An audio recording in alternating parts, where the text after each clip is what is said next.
Everybody,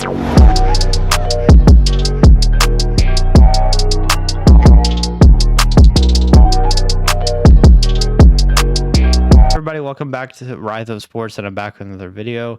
And today I'm going to go through week 15 of the NFL season, break it down, what happened, some crazy things happened, including the biggest comeback in history. All right, as you can see, here we go. Second game we're going to talk about is the biggest comeback in history. But first, 49ers Seahawks. It feels like a while ago just because there's been a lot of football, a lot of basketball content that has been coming out, not just from me, but from just in the world of sports. There's a lot of stuff happening. But 49ers Seahawks, Brock Purdy led the 49ers to another win. McCaffrey was crazy good. George Kittle was good. I do agree with what a lot of people said about this. As Brock Purdy gets into a system, he's going to rely more on his playmakers. Christian McCaffrey, George Kittle they're going to be the focus for him, just because he needs those weapons to produce, because he's not a quarterback that's going to do a ton himself. He needs help, as does every quarterback, but there's a lot more quarterbacks that can do things by themselves, and Brock Purdy is not exactly that guy. No, Deebo Samuel hurts, but he did play really well here. The stat lines. I'm trying to give y'all so y'all can see different things, because I realize sometimes I don't scroll down all the way. Seahawks, on the other hand, Geno threw the ball a ton. No real running game. Kenneth Walker was not very good. This 49ers defense is just the real deal, and that's what it comes down to me. Not a whole lot of action from the receivers here. A lot of catches, but not a lot of yards for a lot of these guys. So basically, I dumb it down to the 49ers defense. It's just, top tier. Next, the biggest comeback in history, or the biggest choke job in history. Vikings Colts on Saturday. A lot of crazy games on Saturday, both in NFL and college football and the NBA. There's a lot of content just to watch if you like sports. It's a good time of year. But the Vikings came back. They were, as you can see by the box score, down 33-0 at halftime. They were down 33 to, or 30. Yeah, it was 33-0 at halftime. And then they only scored 3 points the rest of the game. Vikings, on the other hand, scored nothing in the first half and scored 14, 22, and 3 in the second half. I don't know what to say, man. Matt Ryan is now part of the biggest loss in Super Bowl history, playoff history, basically, and for the regular season. So just not a whole lot of good coming out of Matt Ryan right now. Matt Ryan's kind of going to be labeled as that guy. He won an MVP, though. It's just crazy how good he has been, and also how bad in certain games he has been. It's kind of crazy. Anyway, Zach Moss led the backfield for the Colts with no Jonathan Taylor. He looked really good. Not a whole lot of yards per carry here, but he got a lot of work. So I guess that's not pretty good. He just got the ball a lot. It looks like they tried to run the ball a lot, but just didn't really work out. Vikings, on the other hand, Kirk Cousins was great in the first half, or second half. Terrible in the first half. Justin Jefferson, KJ Osborne, they were beasts in this game. And really in the second half, the biggest play of the game was late fourth quarter when Dalvin Cook took a screen pass all the way to the end zone for like 60-something yards. Crazy. Not much else to say, but whenever I saw the score of this game in the first half, I was not watching in the first half, to be honest with you. There was other stuff on. But when I saw it was 33-0, I'm like, for some reason, I just don't feel like this game's over. Like, I know everything should say the game's over, but I'm like, this game, I doubt this game's over. I at that point, I thought the Colts would win, but in no way did I think that the Vikings would come all the way back. I kind of thought the Colts would still win, but I'm like, there's still a chance. But anyway, Ravens Browns, no Lamar Jackson, hurts a lot. Tyler Huntley led the way, through a pick. Not very good. J.K. Dobbins had a great game. Just no really receiving. Tyler Huntley's not that guy. It doesn't appear to be. Deshaun Watson didn't even play great either, but with Chubb and Hunt in the backfield and some good receivers and some great defense, that's all he really needed to beat the Ravens. I just don't know why my Steelers couldn't hold Tyler Huntley last week, but I don't know. We'll talk about them in a second. Dolphins, Bills. Great game in the snow Sunday night football or Saturday night football. Tua was great. Really just managed the game. Raheem Mostert ran the ball amazing on the ground, and really all the running backs ran the ball amazingly on the ground. And Jalen Waddle, Tyreek Hill had good games, but it was just Bills Mafia at the end of the day. Josh Allen did not turn the ball over, and that's really the biggest thing to me. If Josh Allen and the Bills just don't turn the ball over, that's going to be massive. And that's what I have to really say about that. Dawson Knox, great game. Diggs did his thing, but it was really just managing the game, not turning the ball over, and getting it done when it really mattered was the key to the win for the Bills. Let's see. Eagles, Bears, weird one. I'm not going to really go into every single one, but Jalen Hurts had 3 rushing touchdowns in this one, and it was a little scary. Jalen did throw 2 picks, which was a concern, but they ended up winning. Justin Fields had one of the craziest runs I've ever seen. That was almost a touchdown, did not quite get in the end zone there, but crazy game there. Lions Jets again. Zach Wilson starting for the injured Mike White, trying to get his job back. Not sure if he is going to. I would actually give Zach Wilson another chance next week. I think he played good enough to get that. They didn't beat the Lions, but the Lions have been really hot, and they were close. They were very close to beating them. Lions had a 4th and inches that they went for, that if they don't get it, the game's over. They got it. They actually didn't just get it. They scored a touchdown on that play. And then the Jets on 4th and 18 completed it, got a timeout, and gave their guy a shot at a field goal to go to overtime, but did not go in. And that's how the Jets ended that one. Steelers-Panthers, again, another good game.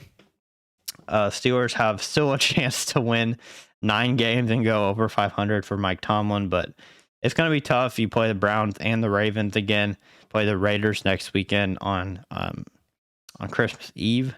Not an easy win, but I think the Steelers could still do it. Panthers did not look that good. Dante Foreman could not run the ball at all. Chiefs Texans, crazy game here. Chiefs won it in overtime. Texans have been playing teams really tough and still losing, and I think that's what you want to see, honestly. If you're a Texans fan, which I live in Houston, but I'm not really a fan, to me, that's what you want to see. The last 2 weeks, Texans have made it really close with the Cowboys and the Chiefs, 2 of the better teams in the league. And if you can do that and still lose, that's actually good, because your team, your team's right there, and your team's actually playing pretty good together. And if you still lose, you still get a good draft pick next year. Could possibly land that Bryce Young or CJ Stroud or somebody like that to really put your team over the top in the next couple of years. Saints Falcons, another pretty interesting game. These teams are both bad. I'll go into this one. Desmond Ridder, not even 100 yards passing. Got the start as a rookie this year. Tyler Algier ran the ball like crazy. Patterson did okay. And that's really the reason they were even in this game, because receiving really looked to Drake London basically the whole game. He did not really want to throw to anybody else. It didn't seem like every time it came on red zone or something, I would be like it would look like he was forcing the ball to Drake London a lot. And I think that maybe just is because it's like, I need to throw the ball to my guy and I trust him to catch it. Could be that. You're starting in the middle of the season, so it's not like you've had a ton of reps with all these guys before. And I guess you just trust one guy, and that didn't quite work. Andy Dalton didn't even look that good. Taysom Hill had a big pass. Kamara finally looked a little better in this game. But 2 really, really bad teams, and they both still have a chance to win the division, which is just mind-boggling to me. Cowboys Jags, a very crazy game because the Jaguars beat the Cowboys, not expected.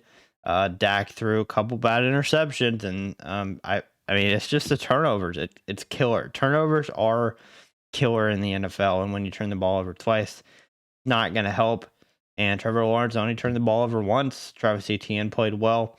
Jamal Agnew had a couple big runs, and Zay Jones caught 3 touchdowns, and the Jags shocked the Cowboys, and the Jags are actually in the race for the AFC South, which has not happened since Blake Bortles took the Jaguars all the way to the AFC Championship game. So I think that was like 2015, so it's been a while, but the Jags still have a shot. Broncos Cardinals, I didn't watch this game at all. Two backup quarterbacks. Colt McCoy looked awful. Trace McSorley came in. He also looked awful. And this team really is like, I don't know, dude. Like, this team has, other than Kyler Murray, you really have your guys healthy. I mean, James Conner is your lead back, and then Hopkins, Marquise Brown, AJ Green, Robbie Anderson. Like, you have talent at receiver. Zach Ertz is not healthy, but he's really old. Like, he's getting old. He's not going to be there forever. You have, if you look down here, Isaiah Simmons was playing, Buda Baker, JJ Watt, David Collins. Like, you have some really talented players on both sides of the ball, and I get it was backup quarterbacks playing. But I still think it's like, what are you actually going to do with this team? Like, you're 4-10 this year. I get there's been a lot of injuries. DeAndre Hopkins didn't play the first 6 or 7 games. But I just don't know if what this team needs. Like, they're just not producing, I guess, is the problem. And really the same with the Broncos. I mean, they got to 4-10. Obviously, no Russell Wilson. Your running backs are both, or at least your starting running back, Devontae Williams, is not playing. You don't have Cortland Sutton in this game. Jerry Jeudy played. You probably need another receiver in the draft, if I'm being honest. But and this is a good defense as well. And both of these teams, I feel like they've not been healthy all year. Their offensive lines are pretty bad, and I think they just need a little bit of a reboot, if I'm being honest. They have a lot of talent, but I feel like the Broncos are more on pace to go somewhere than the Cardinals are. The Cardinals just seem kind of lost. So I know we're spending a lot of time on that, but that's how I feel. Patriots, Raiders with the W. One of the craziest plays you'll ever see if you never saw it. Go watch it at the very end of the game. Patriots, Raiders were tied at 24. Patriots were driving. Ramondre Stevenson had a run. It's only a couple seconds left. The time ran out. So, like, it was the last play. Ramondre Stevenson realized that it's the last play. He's like, okay, I'm going to try to score this. Oh, wait, I can't. I'm going to throw it backwards, try to lateral, try to get free with somebody else. Gave it to Jacoby Myers. Jacoby Myers is like, okay, I'm stuck here. And in that spot, you need to go down. And he realized that. He told everybody after the game, he realized he should have just gone down. He did not. He threw it backwards, and it got picked off by Chandler Jones and returned for a touchdown that lost them the game. No chance at overtime. So really unfortunate there. Not ideal at all. Yeah, not really too many stats to break down other than Ramondre Stevenson is great at football. And Josh Jacobs was kind of held in check, which is kind of the key to stopping the Raiders, and I think the Patriots would have had a good chance to win in overtime, but unfortunately that dumb mistake cost them the game. Titans Chargers, I did not watch this game either, but kind of boring, to be honest with you. Tannehill did nothing. Derrick Henry ran the ball 20 times as he does every week and caught the ball for 59 yards and led the team in receiving. So that's a pretty boring game to watch if you ask me. Justin Herbert threw for 300 yards, but 2 picks is going to lose you a lot of games, but they still ended up winning. I mean, you got some production at Austin Eckler. Keenan Allen was great and just kind of escaped, if I'm being honest. Then Bengals, Bucks. Bucks had a huge lead in the first half. Bengals came roaring back and got the win. Giants, Commanders. Not much to say about this game other than the very end. I mean, it was close throughout the game. And then at the very end, Terry McLaurin was not set, or he was not lined up properly on the line. He said after the game that he got an okay from the line judge that he was in the okay spot, and then they flagged him for not being on the line. So in his case, he was the outside receiver. The rule is if there's nobody inside of you, you need to be on the line. You can't be backed up. You have to be actually on the line. And he was ruled to be not on the line, and they called him for illegal formation. That negated the touchdown that was on the play that could have given the Commanders the tie, and that could have gone to overtime, but instead it does not. Next play, probably pass interference. They did not call it. Giants hold on and win. And then tonight, Rams Packers. That's not what I meant to do. I have the Packers tonight. Hopefully the Packers will win. It's going to be a fun game to watch, I believe. Even though the Rams are really bad, I still think the Packers is going to be really, really, really cold, and I think that's going to make it fun to watch. But anyway, I was 11-4 this week on my picks, by the way. I'm very happy about that. And we'll see if we can have a good week next week. But I'm rambling on. I'm going to let y'all go. But thank you so much for watching. And I will see you on the next Rise of Sports.